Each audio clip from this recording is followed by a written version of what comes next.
ನೋಡಿ ಸ್ನೇಹಿತರೆ, ನಾವೇನು ಮಾಡ್ತೀವಿ ಅಂತಂದರೆ ಈ ಒಂದು ಎಲೆ ಮಾತ್ರ ಕಿತ್ತುಬಿಡ್ತೀವಿ. ಕಿತ್ತುಬಿಟ್ಟು ನಮಗೆ ಎಂಥ ಕಿವಿ ನೋವಿರಲಿ, ಏನೇ ಸಮಸ್ಯೆ ಇರಲಿ, ಯಾವುದೋ ಕಿವಿಯಲ್ಲಿ ಬರ್ತಕ್ಕಂಥ ಕಿವಿ ನೋವಾಗ್ಬೋದು, ಅಥವಾ ಕಿವಿ ಚೊಳ್ಕೊಡಿತಾ ಇರ್ತದೆ, ಎರಡನೇದು ಕಿವಿ ಸೋರ್ತಾ ಇರ್ತದೆ, ಇಂಥ ಸಮಸ್ಯೆಗಳು ಬಂದ್ಬಿಟ್ರೆ ಮನುಷ್ಯ ತಡ್ಕೊಳ್ಳೋಕ್ಕಾಗೋದಿಲ್ಲ. ಅಂಥ ಬಹಳಷ್ಟು ಸಮಸ್ಯೆ ಇರ್ತದೆ. ಇದು ಈ ಒಂದು ರೆಮಿಡಿನ ನಾವು ಯಾವ ರೀತಿ ಮಾಡ್ಕೋಬೇಕು ಮನೆಗಳಲ್ಲಿ ಅಂತಂದರೆ, ಸುತ್ತಮುತ್ತ ಬೆಟ್ಟ ಗುಟ್ಟಗಳಲ್ಲಿ ನಿಮಗೂ ಸಿಗ್ತದೆ ಇಂಥ ಸೊಪ್ಪು. ಈ ಒಂದು ಎಲೆನ ಪೂರ್ತಿ ನಾವು ಬೇರೆ ಸಮೇತ ಬೇಡ, ಬರೀ ಎಲೆ ಮಾತ್ರ ಕಿತ್ಕೋಬೇಕು.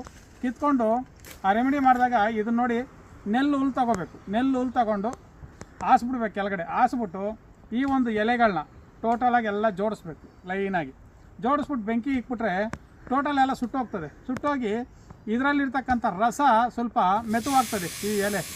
ಯಾಕಂದರೆ ಇದು ಪೈಪ್ ಇದ್ದಂಗೆ ಒಳ್ಳೆ ಗಟ್ಟಿ ಇರ್ತದೆ, ಇದರಲ್ಲಿ ರಸ ಬರೋದಿಲ್ಲ. ಆವಾಗ ನಾವೇನು ಮಾಡಬೇಕು ಅಂತಂದರೆ, ಆ ಥರ ಸುಟ್ಟಾಗ ಹಿಡ್ಕೊಂಡ್ರೆ ಹಿಂಡಿದ್ರೆ ಬರ್ತದೆ.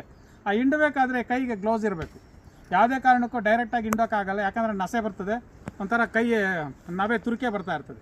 ಆದ್ದರಿಂದ ನಾವೇನು ಮಾಡಬೇಕು, ಕೈಗಳಿಗೆ ಗ್ಲೌಸ್ ಹಾಕ್ಕೊಂಡು ಇದನ್ನು ನೀಟಾಗಿ ತಿರುವಿದ್ರೆ ರಸ ಬರುತ್ತೆ. ಈ ರಸ ಸಮ ಪ್ರಮಾಣ ತಗೋಬೇಕು. ಸಮ ಪ್ರಮಾಣ ಈ ರಸ ಮತ್ತು ಎಳ್ಳು, ನಮ್ಮ ಬಿಳಿ ಎಳ್ಳು ಬರುತ್ತಲ್ಲ, ಕರಿ ಎಳ್ಳು ಆಗ್ಬೋದು, ಬಿಳಿ ಎಳ್ಳು ಆಗ್ಬೋದು, ಒಳ್ಳೆ ಎಳ್ಳು ತಗೊಂಡು ಅದರ ಒಂದು ತೈಲ ತಗೋಬೇಕು. ಆ ತೈಲ ಸ್ವಚ್ಛವಾಗಿರ್ತಕ್ಕಂಥ ತೈಲ ತಗೊಂಡು, ಆ ತೈಲ ಅರ್ಧ ಲೀಟ್ರ್ ಆದರೆ ಇದು ಅರ್ಧ ಲೀಟ್ರ್ ಹಾಕ್ಕೊಂಡು ಒಲೆ ಮೇಲಿಕ್ಕಿ ಸಣ್ಣ ಉರಿಯಲ್ಲಿ ಪೂರ್ತಿ ರಸ ಇಮ್ರೋಗೋವರೆಗೂ ಅದನ್ನು ಕಾಯಿಸಬೇಕು. ಕಾಯಿಸಿದ ನಂತರ ನಮಗೆ ಬರೀ ತೈಲ ಮಾತ್ರ ಉಳ್ಕೊತದೆ.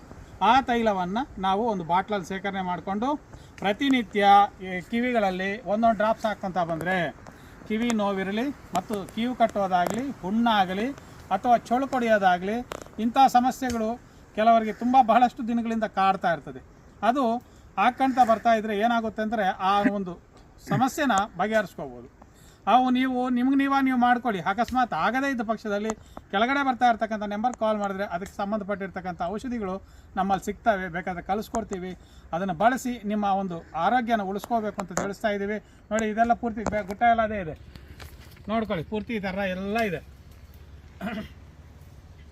ಇದನ್ನು ನಾವು ಶೇಖರಣೆ ಮಾಡ್ಕೋಬೇಕು, ಕಂಪಲ್ಸರಿ ಶೇಖರಣೆ ಮಾಡ್ಕೋಬೇಕು. ನಿಮ್ಮ ಸುತ್ತಮುತ್ತ ನೋಡಿ, ಕಾಡುಗಳಲ್ಲಿ ಗುಟ್ಟಗಳಲ್ಲಿ ಹೋಗಿ ಸಿಗ್ತವೆ. ಸಿಕ್ಕಿದಾಗ ಒಂದಷ್ಟು 4 ಎಲೆ, ಒಬ್ಬರಿಗೆ ಬೇಕು ಅಂತಂದರೆ ಒಂದು 4-5 ಎಲೆ ಕಿತ್ಕೊಂಡ್ರೆ ಸಾಕು, ರಸ ಬರುತ್ತೆ.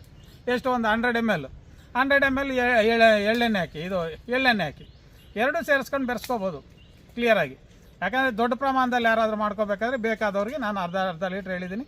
ಬೇಡದೇ ಇದ್ದಾಗ ನಿಮ್ಗೆ ಎಷ್ಟು ಸಮ ಪ್ರಮಾಣ ಬೇಕೋ ಅಷ್ಟು ಮಾತ್ರ ಬಳಸ್ಕೊತ ಈ ಒಂದು ರೆಮಿಡಿ ನಿಮ್ಗೆ ನೀವಾಗ ಮಾಡ್ಕೋಬೋದು ಅಂತ ತಿಳಿಸ್ತಾ ಈ ವಿಡಿಯೋ ಮುಗಿಸ್ತಾ ಇದ್ದೀನಿ. ನಮಸ್ಕಾರ.